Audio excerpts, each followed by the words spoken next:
E de uma forma rápida eu quero relembrar. Gênesis conta a história da criação. Ali Deus cria tudo que existe, mas Ele também cria, junto com tudo que Ele criou, a natureza, os céus, a terra, o mar, Ele cria o homem. E o homem, Ele criou com um objetivo. O objetivo de Deus com o homem era de que o homem desfrutasse dele, que o homem sentisse prazer nele, que no jardim, Adão e Eva em nenhum momento sentissem falta de nada e que se satisfizessem completamente no Criador. Talvez a gente vai dizer que nós somos criados para adorar, e eu creio que sim, temos que adorar a Deus. Mas a gente vai ver que na história da Bíblia, na história de Gênesis ali, a primeira menção que se faz sobre invocar o nome do Senhor na terra é quando Sete, o outro filho de Adão e Eva, nasce. Depois que Caim e Abel já tinham brigado, já tinha acontecido ali o primeiro assassinato. O primeiro plano de Deus era que nós pudéssemos desfrutar da sua presença, que nós pudéssemos nos relacionar todos os dias, prazer, que nada mais nos chamasse a atenção. Deus colocou eles no jardim e o maior presente que Deus deu para eles não era tudo que eles podiam comer, tudo que eles podiam fazer, mas o maior presente que Deus tinha dado para eles era o próprio Deus, na viração dos dias, andava pelo jardim. O próprio Deus caminhava com eles. Só que em um momento Adão e Eva resolvem que eles vão mudar de ideia. Eles querem a partir de agora não mais deixar que Deus defina para eles o que é bom e o que é mal. E eles comem o fruto que Deus proibiu que eles comessem. Eles desobedecem. Eles pecam. O pecado entra no mundo.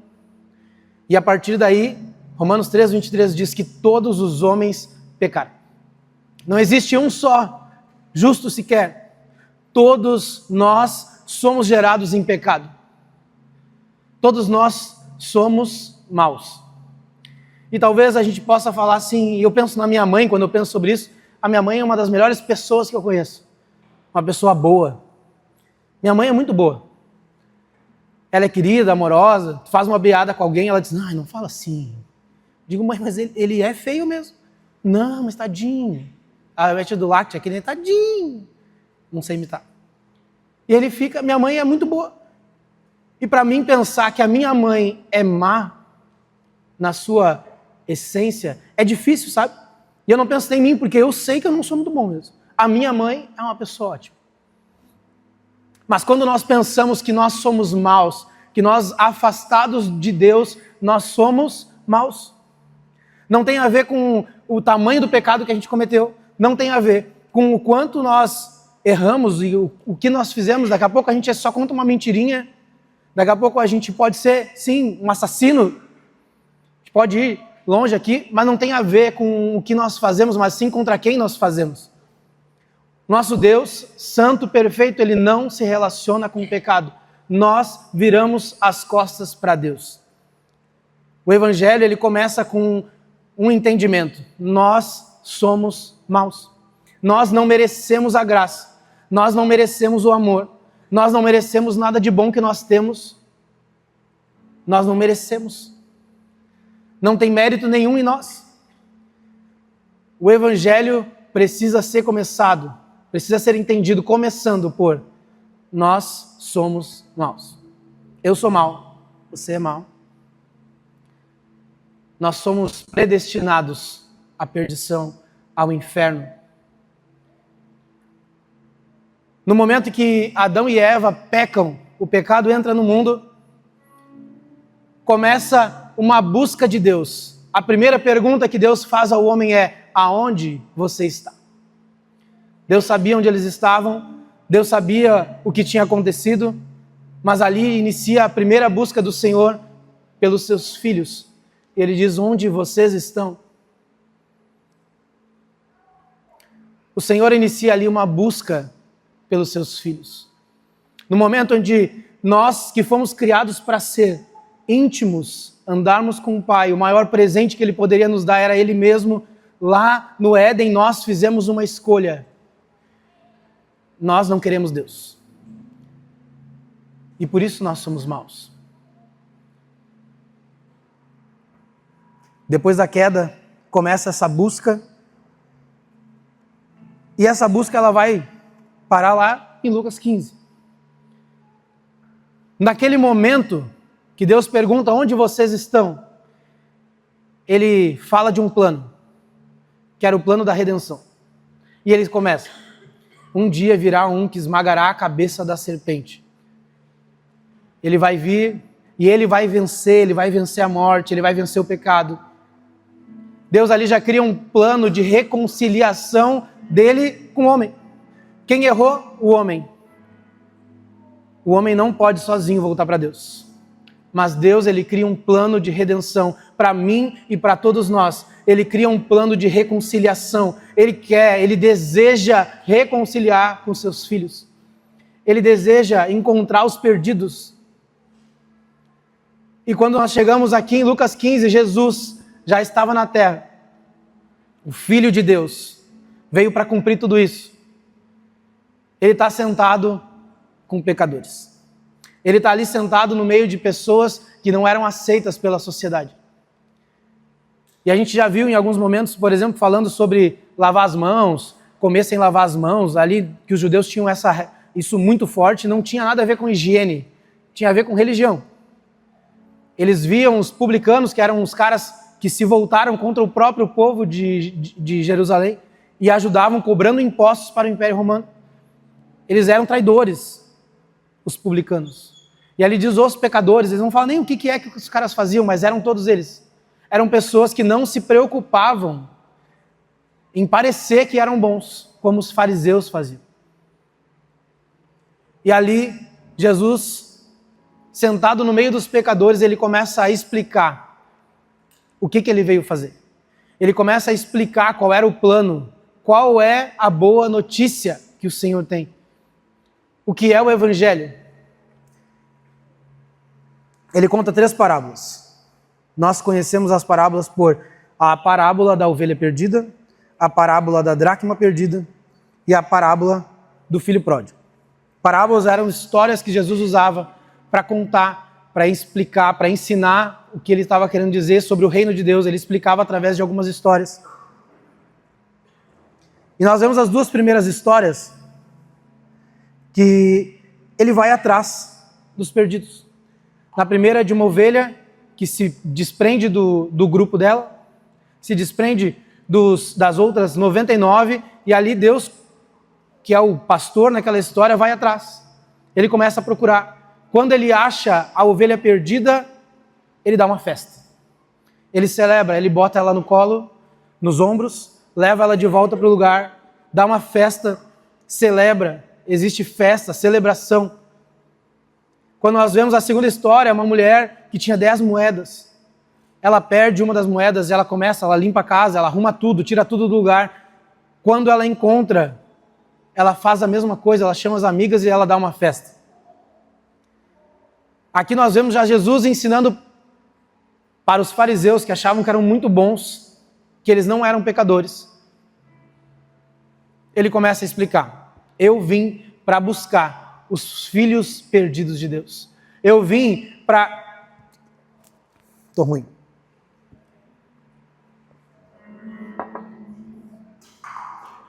Ele começa a dizer que ele veio e explicar o porquê ele estava ali.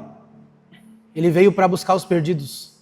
Sabe aqueles que se perderam no Éden e a partir dali foram separados de Deus? Ele veio para buscar.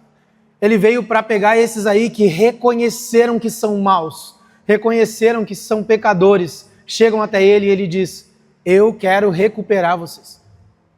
Eu quero buscar aqueles que são perdidos, as ovelhas que saíram desgarradas, aquelas coisas preciosas que se perderam, eu preciso buscar.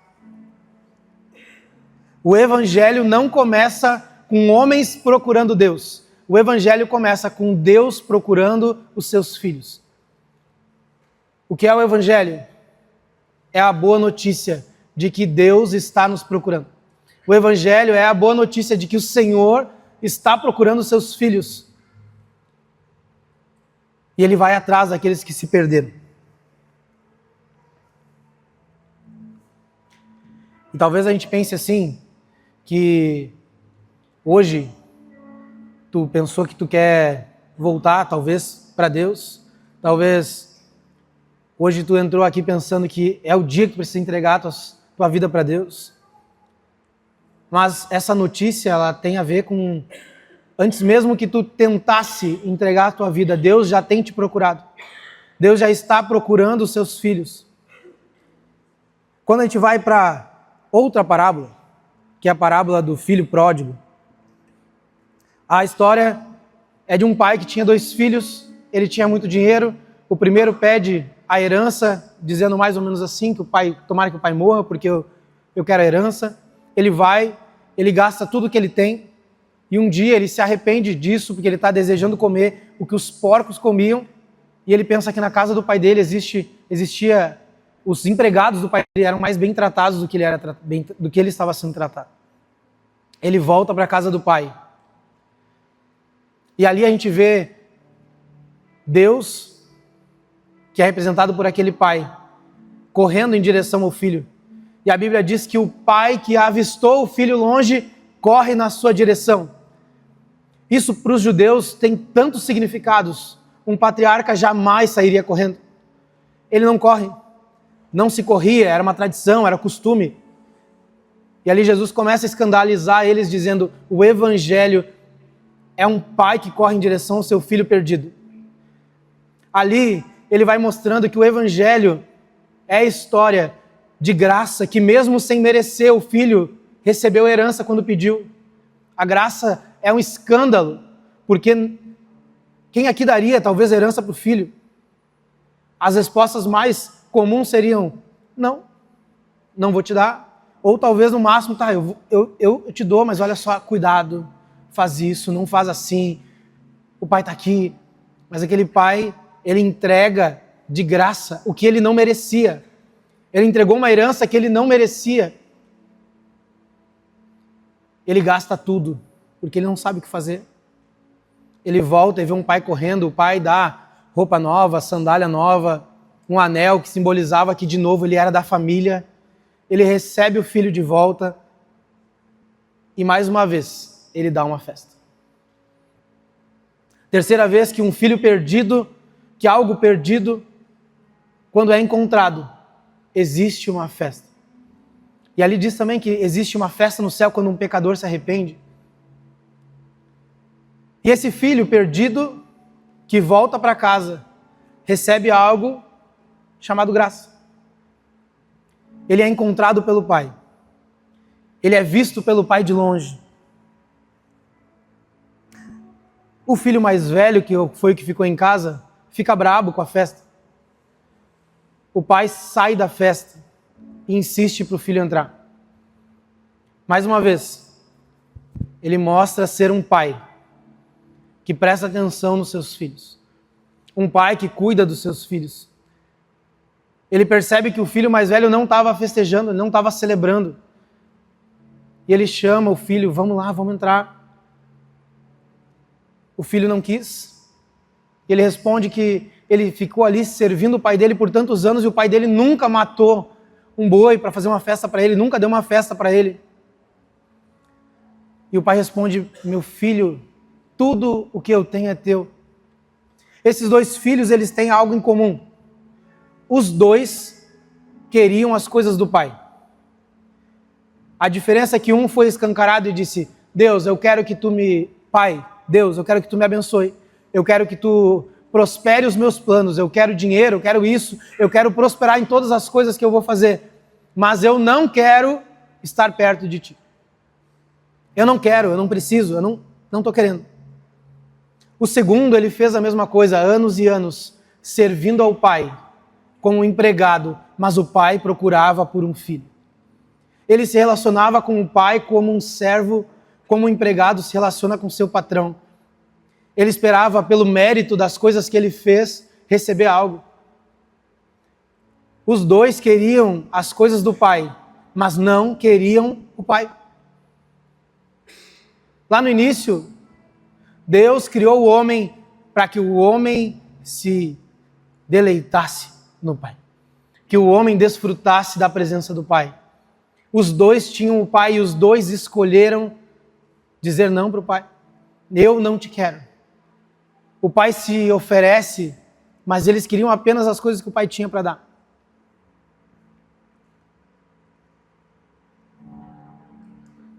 Os filhos que saíram, o filho mais novo, não necessariamente ele é aquele cara que estava na igreja, que servia a Deus, e de repente foi lá e saiu, e hoje não está mais aqui na igreja, e está querendo voltar. Eu acho que pode representar isso sim, mas ele representa todos a partir de Adão, que viraram as costas para o pai.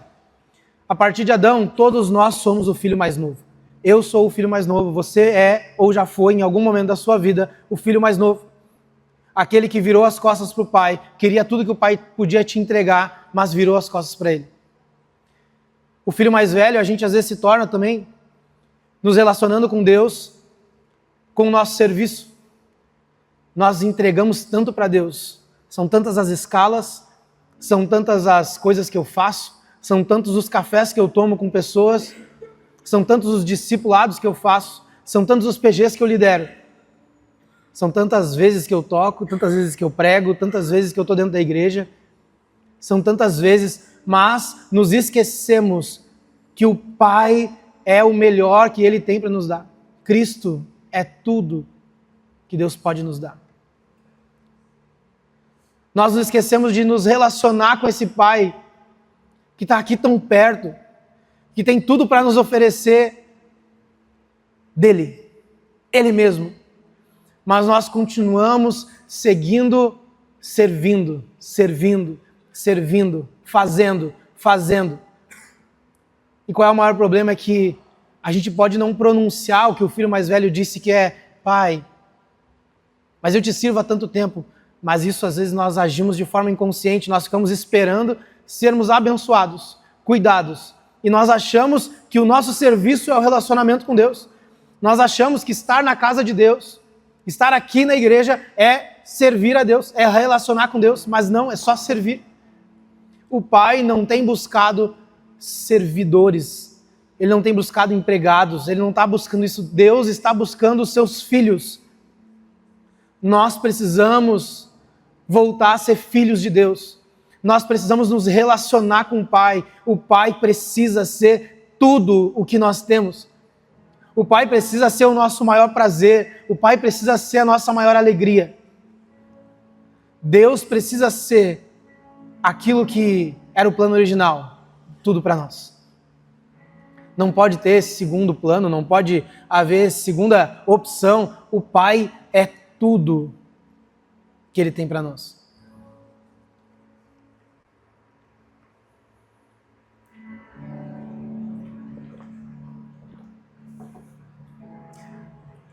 Eu não sabia, até pouco tempo, faz 1 ano, 2 anos, eu acho que eu descobri qual é o significado da palavra pródigo. Vocês podem até achar engraçado, mas a minha vida inteira eu achava que pródigo significava perdido. Nunca fui atrás de saber o que significava. Mas se assim como eu, tu também não sabe ou não sabia, pródigo significa alguém que é esbanjador. Alguém que desperdiça. E por isso o filho pródigo. Só que quando nós olhamos para toda essa história, quando nós olhamos para as 3 parábolas, nós vemos que os subtítulos que a evolução, que a gente criou da Bíblia aí para que a gente pudesse se achar de uma forma melhor, são capítulos, versículos, isso não tinha lá na Bíblia, nem os subtítulos que tem ali, escrevendo o título da parábola, isso não existia. Mas para que a gente pudesse entender um pouquinho melhor, está ali a parábola da ovelha perdida. Só que se nós lermos ali, em nenhum momento fala que é isso. A história que conta é a história de um pastor que perdeu a sua ovelha. A história do pastor não é a história da ovelha. A história não é a da moeda, é a da mulher. É a mulher que perdeu a ovelha, a moeda. Errei por 2. É ruim, né? Tá bem legal, daí do nada.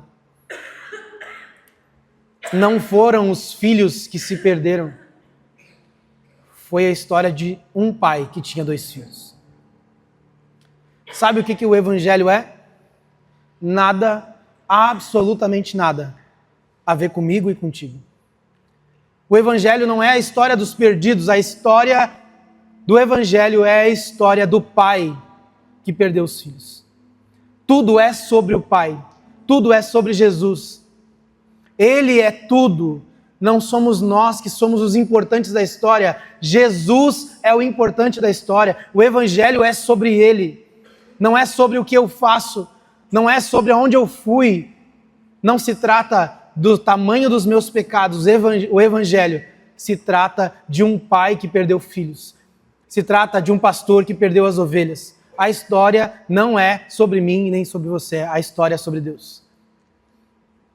A gente costuma achar que é tão importante para a história.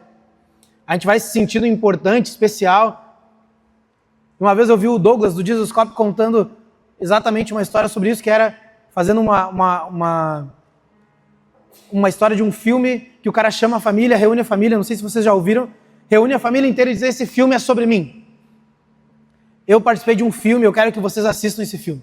Ele reúne a família inteira, chama todo mundo para assistir, e eles começam a assistir o filme na casa e nunca aparece ele. Diz: mas que hora vai aparecer? Não, já vai aparecer, vai, de repente tem uma multidão, passa a câmera, a imagem, uma multidão, e eles ali, ó, ali estou eu.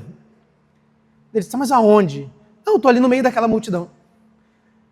A gente chama uma família inteira para assistir um filme, dizendo que o filme é sobre nós. Mas o filme, a história, ela tem a ver com o Senhor Jesus. Ela tem a ver com o Pai que criou tudo. Com o Pai que viu seus filhos voltarem as costas para Ele. A história é sobre Deus, não é sobre nós. Nós somos essa pessoinha no meio da multidão, quando passa a imagem bem rapidinho, e ali passou, talvez meio segundo, apareceu a gente lá no meio da multidão. É essa a história do Evangelho. A história do Evangelho é sobre um pai e não sobre filhos perdidos. Fique em pé, por favor.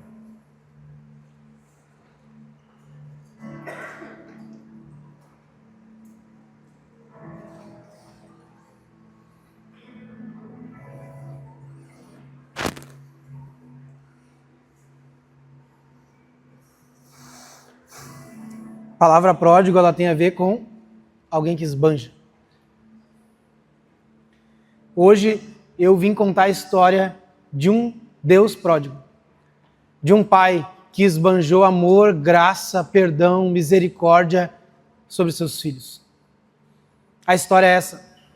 De um Deus que esbanja perdão sobre nós. De um Deus que esbanja cuidado sobre os seus filhos. De um Deus que busca incessantemente pelos seus filhos.